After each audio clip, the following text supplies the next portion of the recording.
कुणाचीही पुण्यतिथी होत नाही। आपण या संसारात ह्याच्यात पाहतो बघा, एखाद्याने आयुष्यभर जीवन जगू द्या, कुठं भजनाला नाही, कीर्तनाला नाही, कुठं प्रवचनाला नाही, कुठं वारीला नाही, कुठं तीर्थयात्रेला नाही, तरीही त्या माणसाच्या पुण्यतिथी होत असतात। आणि एखादा महात्मा जर समजा कुठं वारीला जात असतील, कुठेतरी तीर्थयात्रेला जात असेल, तरी त्याची पुण्यतिथी होत नाही। असा विरोधाभास का निर्माण होतो? तर ज्यावेळेस एखादा महात्मा जरी तीर्थयात्रेला जात असेल, तरी जर तीर्थयात्रा करत असताना त्या भगवंताच्या दारात उभा राहून जर त्याचं नामच चिंतन करत नसेल, तर त्याच्या पदरी पुण्य निर्माण होत नाही। मग पुण्य कसं निर्माण होतं?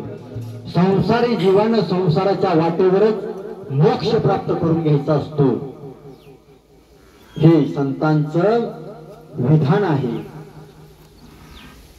हे धर्मानं सांगितलेलं आचरण आहे। जर आपण संसारी जीव आपल्याला वाटत असतं की